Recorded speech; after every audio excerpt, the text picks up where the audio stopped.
Nurses around the country have been on strike. Teachers are constantly going on strike. It's obviously affected us, but at the same time, it's sort of what needs to be done. About the working conditions and the chronic underfunding and under-resourcing in the NHS.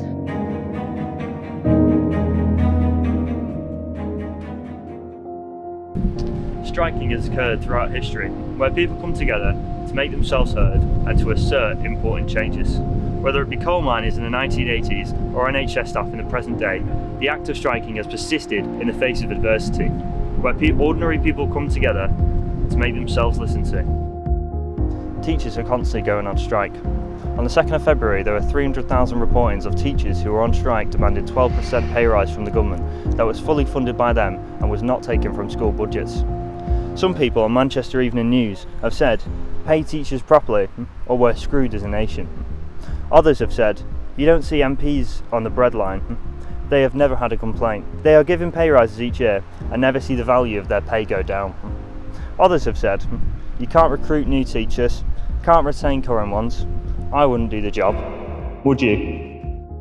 I sat down with Jack Tomlinson, the union representative for Aquinas College, to find out why teachers are on strike.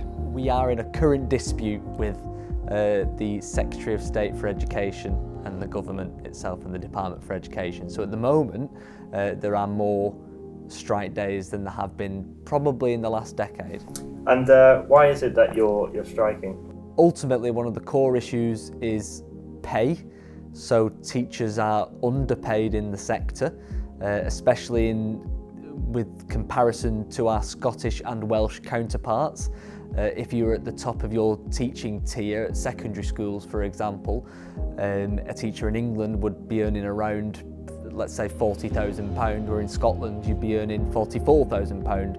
So there's approximately a £3,000 to £4,000 difference between a teacher in England than there is in Scotland.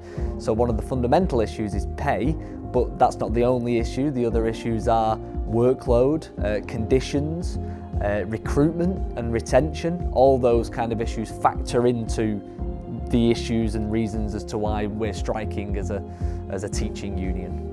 So why is striking important to you? Because unions are incredibly important. It's how you can communicate directly with leadership teams and government specifically, and I suppose ultimately the purpose of striking and the purpose specifically of that is to cause disruption, to create discourse and talking points for the media, for example. But being part of a union as a collective is really important to get everybody's voices heard. We're the representatives for this college in particular, so it means that members who have issues or problems or want advice or support can come to myself or Stuart and talk to us about those, and we can represent them in meetings, we can give them advice, we can refer them to our representatives locally, and then obviously nationally on a wider scale, we have national reps that represent us locally and in council areas on a kind of government-wide scale, national scale. Why do you think the action of striking has lasted for so many years? Well, I suppose you could take it back to 2010 when the Conservative government came into power. What happened was a significant reduction in public frontline services, which meant a real erosion in public sector funding, and that's continued to decline across the past 12 to 13 years. The argument could be that money has been funded into education, but not in line with inflation, and in real terms it's amounted to significant funding cuts in the sector, not only for staff pay but also for funding of the actual sector itself, and how much money you get per student, for example, is a lot lower than it was a decade ago. Are strikes harmful to students? If you take year 13 as an example, the upper sixth year, you would be expecting at this point in their course and curriculum for them to be able to be autonomous learners who are able to go and revise themselves, study themselves, that wouldn't be impacted by strike action. It's unlikely that teachers would leave you abandoned anyway without any other work to do at all, but ultimately it's for the bigger picture, the wider perspective, the decline of the sector to try and rectify some of the funding issues and the workload issues that have been prevalent since the last decade. Okay, and is your right to strike more important than a student's education, do you think? Ultimately, what you're going to see happen in the sector if we don't fight this campaign and we don't get the pay award and the reduction in workload that the union is looking for, there has been a 48% decrease in teacher recruitment applications. So there are a lot less teachers applying to be teachers. That's because people might be looking at how much you're paid in comparison with the workload. For example, there's very much an increase, again accelerated by the pandemic, of non-specialist teachers. So if this continues, students up and down the country will be taught by non-specialist teachers. I think 52% of teachers in the UK, again don't quote me on the statistic, but there's been an increase in teachers that are having to teach non-specialist subjects because of the recruitment crisis. Now I'm going into the general public to find out what they know about strikes and what they think about them. It's obviously affected us, but at the same time, it's sort of what needs to be done for the teachers to get better pay. I agree with the strikes because pay should be better for them. How have they affected you, and have they in any way? I think they've negatively impacted a lot of people.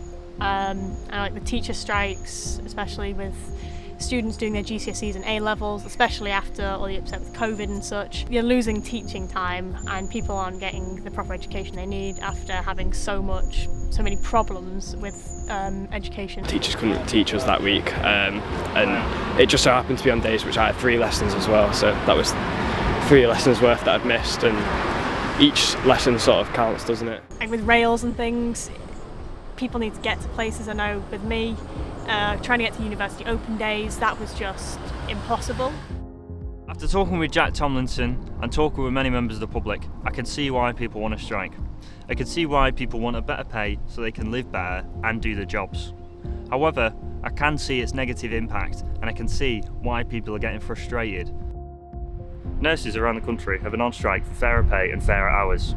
Over the past 6 months, over 500,000 appointments have been rescheduled, 8,000 acute care procedures have been cancelled, and 5,000 staff have been out of work. Are the short-term losses necessary for a greater good? I'm going to see Jess, a nurse at Steppenhill Hospital, to understand her opinion on the strikes. Hello. Hi, So, what is your name? my name's Jess. And what do you do? I'm a nurse. And how long has striking been happening since you've been a nurse? Since December 22, that's when we had our first vote. And what is your opinion on striking in general? I fully support it. And do you think striking is effective? I do. I think if you just look at the history of Britain and the changes that have happened in working conditions, we can see that industrial action and striking is effective. And what do you think needs to happen in order for striking to come to an end? The nursing strike, a better pay offer would be nice. But I think it's more than that. I think it's more about the working conditions and the chronic underfunding and under-resourcing in the NHS. But it's not just nurses, it's teachers and rail workers and everyone's striking. So it's got to be a change in the practices. And is your right to strike more important than someone who may not get the medical attention they need when they're in danger? No, I don't think my right to strike is more important. I'm a member of the RCN, and the RCN have industrial action like handbook rules, and part of that is the preservation of life. So we have to abide by certain rules when we strike. That means that people will still get emergency treatment if they need it. And if not, if someone was seriously affected by not having access to the necessary medical attention, how would that affect your decision to strike?